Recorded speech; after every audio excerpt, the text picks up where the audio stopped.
Amen? So, yun yung sinabi niya sa 1 Peter 4:10 na use it to serve one another. And ikalawa, anong gagawin sa talento? Be a good steward. When we say, narinig niyo na ba yung word na steward? Hindi. Hindi stewardess ha. Hindi yung flight stewardess. So, hindi niyo ba narinig yung steward? Ang word na steward, ang ibig sabihin ako, sige, hindi ko sasabihin yung pinaka-term, sabihin ko lang yung ginagawa ng steward. Okay? Yung stewardship. Paano maging good steward sa stewardship. Ang ginagawa nito, kung ikaw ay good steward, ang ginagawa mo, halimbawa may baon ka. 200 ang baon mo sa isang araw. Hindi mo inuubos agad yun, kundi nagtitira ka, nagtatapi ka. Iyon ang ibig sabihin ng stewardship. Anong ibig sabihin ng steward? Ha? Makatipid, pwede rin. Ano pa? Meron kang papel. Hindi mo sinusulatan yon hanggat hindi importante. Gumagamit ka lang ng draft pagka magsusulat ka ng hindi importante dahil sinasave mo yun. Yung papel na yun para sa mahalagang bagay. Ano yun? Yes. Maybe you wish you were a brilliant scientist, or a world-famous singer, or a gold medal winning basketball player. Those are all good gifts. But sometimes, no matter how much we practice or how hard we try, we just won't have all the gifts we want. But that doesn't mean we don't have special gifts of our own. We all play an important role in the body of Christ, also known as the church. And God's given all of us gifts to help. The Apostle Paul talks about this in the book of 1 Corinthians. He said to think about it like this. In our human body, our eyes and our feet were made to do very different things. Our eyes were made to see, and our feet were made to walk. If our eyes and our feet decided to change places, how would we see? How would we walk? Our bodies wouldn't work very well. The body of Christ is the same way. God's given us our special gifts as part of His church. When we use those gifts well, the whole body of Christ works like it should, to show God's love to each other and the world. But when we don't use our gifts, or get jealous and wish we had different gifts, it's like we're an eye wishing we were a foot. God made you to be you, with your own unique and special mix of gifts and talents. So think about how you can use the gifts He's given you to follow Jesus and serve others as part of the church. When you do that, you'll be true to the self God made you to be. Naintindihan niyo ba? Sabihin mo, ano yung kakayahan mo? Sige nga, Gracie, palagay mo, ano ang kakayahan mo? Galing, grabe.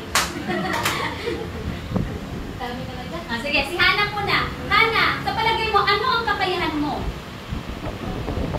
Binigyan kita ng payo. Itatago mo ba yung payo? Hindi, di ba? What are you going to do with the umbrella? Gagawin?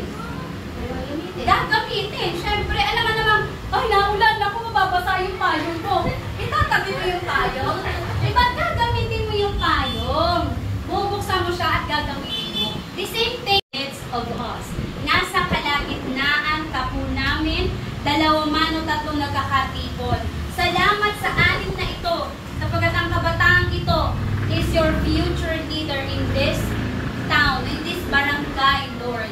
Alam ko po, Panginoon, na meron kang gagawin sa buhay ng mga kabataang ito.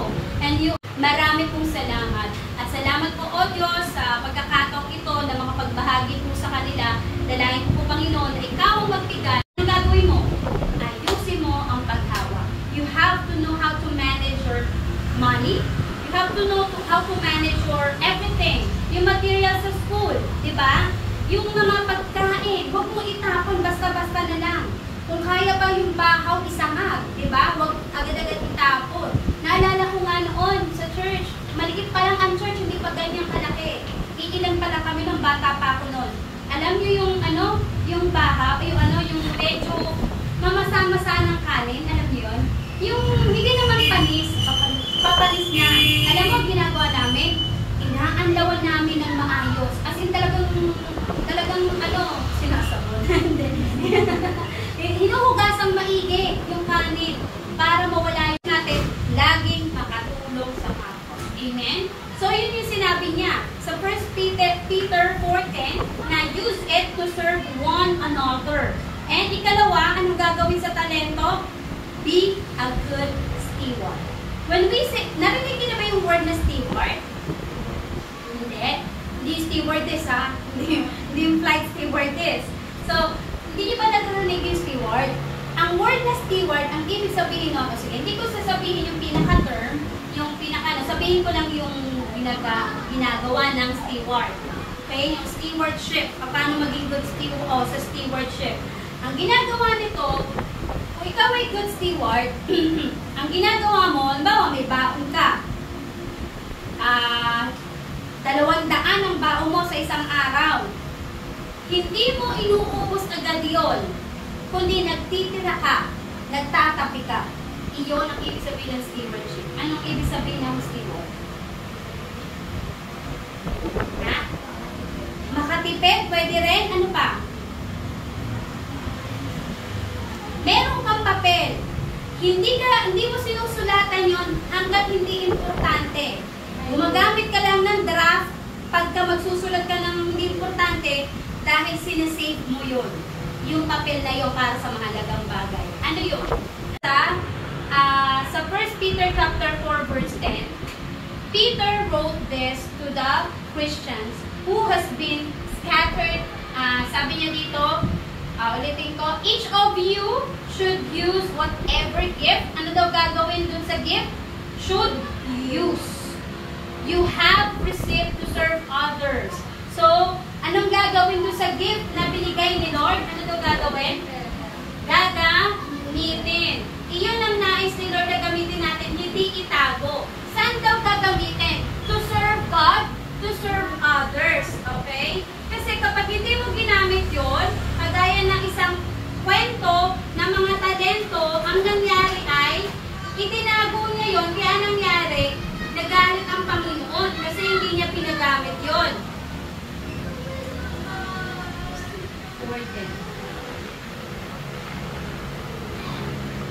Yan. So, basahin nga natin. Okay, 1, 2, 3, go! God has given each of you a gift from His great variety of spiritual gifts. Use them well to serve one another.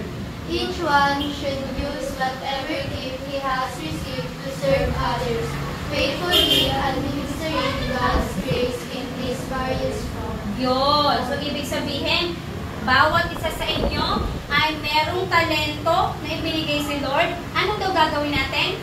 Gamitin.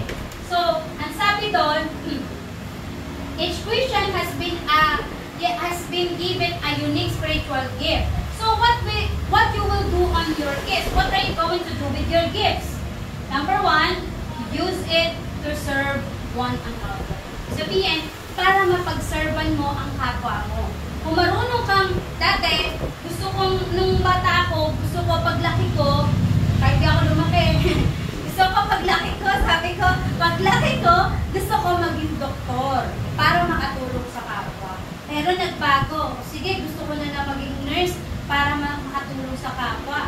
Edad pa, gusto ko maging teacher na lang para makatulong sa kapwa. Nung tumanda na, gusto ko na maging kapwa. Ako na lang ang tulungan. So, ang nangyayari, nagbabago yung gusto natin. Nung una, gusto mo makatulong. You are not selfish. Hindi ka naging selfish. Pero pagdating na nakikita mo na yung hirap, ganyan, sige na nga, parang gusto ko ako lang laging tutulungan. Ganon. So, hindi nagiging maganda